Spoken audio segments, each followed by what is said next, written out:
La Barrena.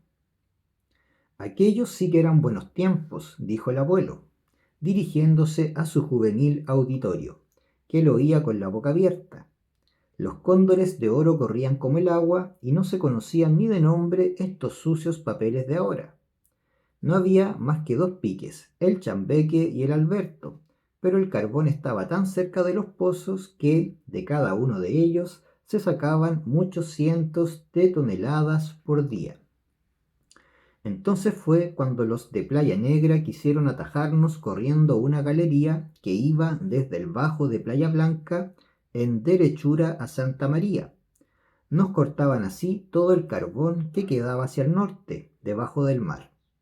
Apenas se supo la noticia, todo el mundo fue al Alto de Lotilla a ver los nuevos trabajos que habían empezado los contrarios con toda actividad. Tenían ya armada la cabría del pique casi en la orilla misma donde revienta la ola en las altas mareas. Los pícaros querían trabajar lo menos posible para cerrarnos el camino. Entretanto, nuestros jefes no se contentaban solo con mirar, estudiaban el modo de parar el golpe y andaban para arriba y para abajo corriendo desaforados con unas caras de susto tan largas que daban lástima. Acababa una mañana de llegar al pique, cuando don Pedro, el capataz mayor, me llamó para decirme: Sebastián, ¿cuántos son los barreteros de tu cuadrilla? 20, señor, le contesté. Escoge de los 20, me mandó, 10 de los mejores y te vas con ellos al Alto de Lotilla. Allí estaré yo dentro de una hora. Me fui abajo y escogí mis hombres, y antes de la hora ya estábamos juntos con una nube de peones, de carpinteros y de mecánicos en la media falda del cerro que mira al mar. Mientras los peones desmontaban y terraplaneaban y los carpinteros aserraban las enormes vigas, los mecánicos recorrían el motor listo ya para funcionar. Todos metían una bullanga de 1000 demonios. A cada momento llegaban barreteros del Chambeque y del Alberto. Allí estaba la flor y nata de toda la mina. Ninguno tenía menos de 20 años ni pasaba de 25. De repente corrió la voz de que iba a hablarnos el ingeniero jefe. Todavía me parece verlo encaramado en una pila de madera echándonos aquel discurso, cuyo recuerdo tengo aún en la memoria. Después de afear la conducta de los de Playa Negra, que, sin ninguna razón y contra todo derecho, querían arrinconarnos contra el cerro para apoderarse del carbón submarino que habíamos sido los primeros en descubrir y en explotar, nos dijo que contaba con nuestro empuje y entusiasmo para el trabajo para impedir aquel despojo que, realizado, sería la ruina de todos. Luego nos explicó, aunque muy a la ligera, lo que exigía de nosotros. A pesar de su reserva y de lo vago de ciertos detalles, comprendimos que su intención era abrir un pique en el sitio donde estábamos, y enseguida una galería paralela a la playa que cortase en cruz la línea que traía la de Playa Negra. Pero para que tuviese éxito este plan, era necesario llegar al cruce antes que los contrarios. Y aquí estaba lo difícil, porque la distancia que ellos debían andar era menos que la mitad de la que nosotros teníamos que recorrer para ir al mismo punto por debajo del mar. Al concluir el ingeniero su discurso, era tan grande nuestro entusiasmo que pedíamos a gritos la orden de empezar el trabajo inmediatamente. Estábamos furiosos contra los de Playa Negra y algunos propusieron como lo más práctico para cortar la cuestión, irnos sobre los intrusos y arrojarlos dentro de su pique con cabría, máquinas y todo. El ingeniero apaciguó a los exaltados, diciéndoles que la violencia empeoraría la situación, aplazando la dificultad indefinidamente. Lo mejor era concluir de una vez para siempre. Calmados los ánimos, se procedió a dividir a los barreteros en 12 cuadrillas de 10 hombres cada una, que trabajarían una después de otra, reemplazándose cada 2 horas. Por este medio habría siempre en la faena gente descansada y de refresco. Echada la suerte el turno de las cuadrillas, le tocó a la mía el segundo lugar. nos quedamos aguardando con impaciencia el relevo mientras los demás que tenían número más alto se iban a sus casas para dormir. Aquello sí que era trabajar. Desnudos, con un trapo a la cintura, empuñábamos con tal rabia las piquetas que la tierra, la arcilla y la piedra nos parecían una cosa blanda en la que nos hundíamos como se hunde en la madera podrida una mecha de taladro. El sudor nos corría a chorros y humeábamos como la barra que el herrero retira de la fragua y mete en el enfriadero. Algunos se desmayaban, y cuando el pito del capataz nos indicaba que había concluido el turno, una niebla nos oscurecía la vista y apenas podíamos tenernos en pie. En la primera semana alcanzamos el nivel del mar. Se pusieron grandes bombas para achicar el agua y seguimos cavando y cavando hasta enterar otra semana. De repente nos mandaron parar. Bajaron los ingenieros con sus instrumentos y después de 2 horas más o menos nos marcaron con tiza en la pared donde debíamos abrir la galería. Sin perder minuto, empuñamos las herramientas y el trabajo principió con la misma furia que antes. Bajamos ágiles y frescos y 2 horas después salíamos inconocibles, reventados, casi muertos. Afuera el médico nos tomaba el pulso, bebíamos un poco de coñac con agua y enseguida a casa a dormir. Hubo también algunos accidentes. De improviso caía uno de bruces y ahí se quedaba sin menear pata. Otros reventaban en sangre por las narices y los oídos. Reemplazábalos inmediatamente la cuadrilla de reserva y el trabajo seguía adelante de día y de noche sin parar un minuto, un segundo siquiera.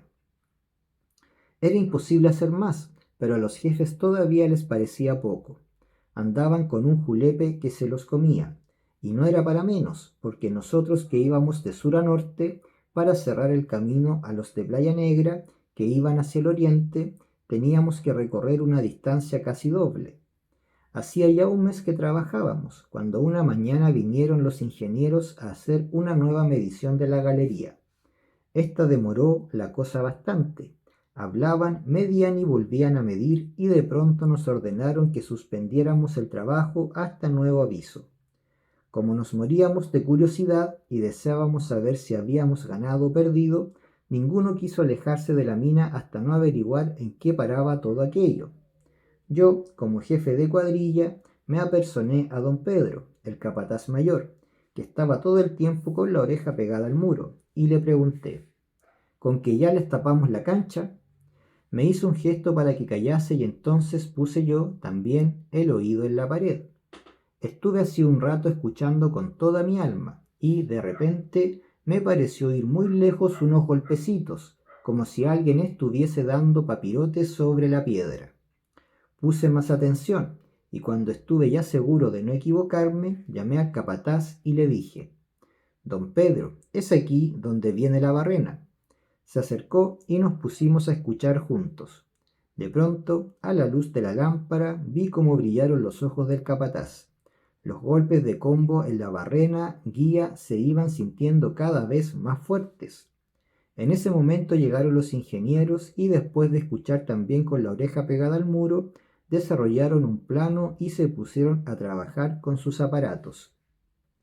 Luego marcaron con tiza una cruz en la pared, dieron algunas órdenes al capataz y se marcharon alegres como unas pascuas. Apenas hubieron salido cuando bajó una docena de carpinteros que colocaron a toda prisa una puerta que cerró completamente un espacio de 10 metros al fin de la galería. Colgada la puerta en el marco y calafateadas con gran prolijidad sus rendijas, se retiraron los carpinteros y solo quedamos ahí el capataz mayor y los cabezas de cuadrilla, oyendo los golpes dados en la barrena, que, al parecer, estaba ya muy cerca.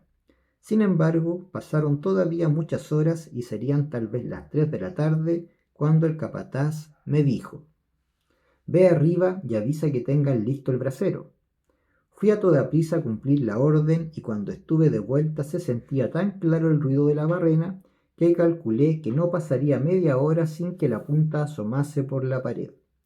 La galería tenía en esa parte 2 metros de alto y cortaba un manto de tosca azul que no dejaba filtrar una gota de agua, sin embargo, de tener el mar encima de nuestras cabezas. Mientras aguardábamos en silencio, no cesábamos de pensar en el cálculo de los ingenieros, cuya exactitud nos llenaba de admiración. No sabíamos todavía que, aprovechándose de la poca vigilancia de los jefes de Playa Negra, dos de los nuestros habían bajado a la mina contraria y anotado su nivel y dirección. Como ya lo había calculado, no había transcurrido media hora cuando los primeros pedacitos de tosca empezaron a caer de la pared, a 1,5 metros del suelo. Todos sabíamos lo que esto quería decir y aguardábamos con verdadera ansia que la barrena guía rompiese la muralla para despuntarla de un martillazo, haciéndoles ver a los contrarios que habían perdido la partida y que nosotros éramos los amos debajo del mar. Combo en mano esperábamos el momento oportuno, cuando don Pedro, el capataz mayor, hizo una seña para que nos apartáramos, y afirmando el hombro izquierdo en el muro, se escupió las manos y aguardó con los ojos clavados en la tosca que se levantaba como una ampolla. Nunca me olvidaré de aquel momento. Todos teníamos la vista fija en el capataz mayor, queriendo adivinar uno de esos gigantes de que hablan los cuentos de niños. Tenía 6 pies de alto y su cuerpo grueso en proporción, agrandado por el resplandor de las luces, parecía llenar el estrecho recinto. Sus fuerzas eran famosas en toda la mina. Muchas veces lo vi, bromeando, levantar a un hombre en cada mano y sostenerlos en el aire como si fueran guaguas de meses.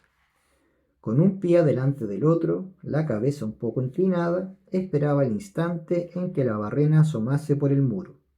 No tuvo mucho tiempo que aguardar. A cada golpe, los pedazos de tosca que caían eran más grandes, hasta que, de pronto, algo brillante salió de la pared, haciendo saltar un grueso planchón, rápido como el rayo. El capataz le echó la zarpa y por un instante sentimos cómo crujían sus huesos. De repente se enderezó y se quedó quieto, afirmado en la pared con la cabeza echada atrás y resoplando como el fuelle de una fragua movido a todo vapor. Clavamos los ojos en la muralla y apenas podíamos creer lo que veíamos.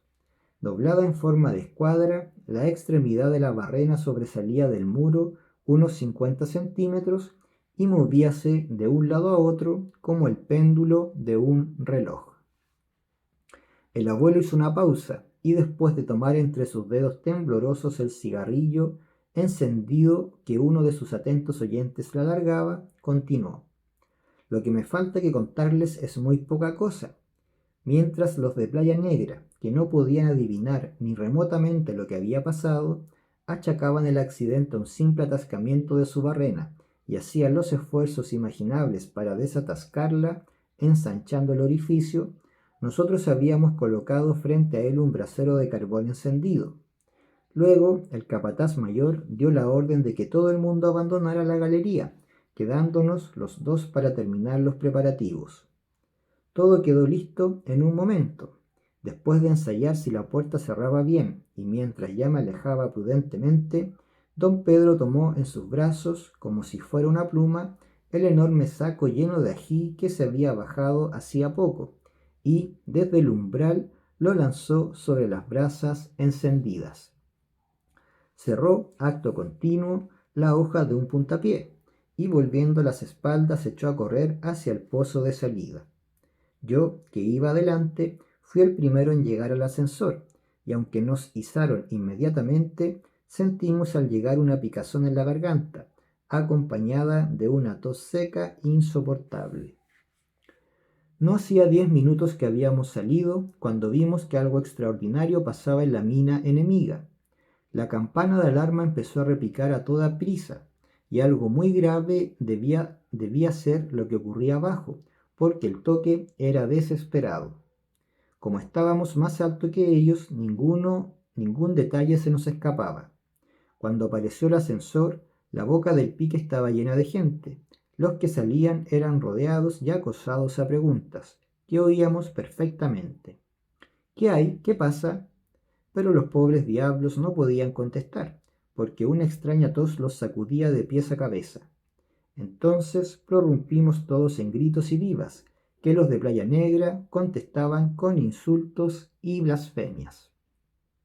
Para terminar, solo me falta decir que cuantas tentativas hicieron nuestros contrarios para bajar a la mina y reanudar los trabajos fueron inútiles. Pasaban los días, las semanas y los meses y la imposibilidad era siempre la misma. Apenas el ascensor se hundía en el pique algunos metros, los que iban en él se ponían a gritar que los izaran sin demora y salían medio ahogados, tosiendo desesperadamente. Era imposible haber ideado una estratagema más eficaz. El humo del ají encerrado en la galería nuestra se escapaba tan despacio por el orificio de la barrena y guía que amenazaba no concluirse nunca. Y sucedió lo que debía suceder, que el lecho de la galería, apuntalado a la ligera, se derrumbó, dando paso al agua del mar. 6 meses después, la famosa mina de Playa Negra era solo un pozo de agua salobre que la arena de las dunas iba rellenando lentamente.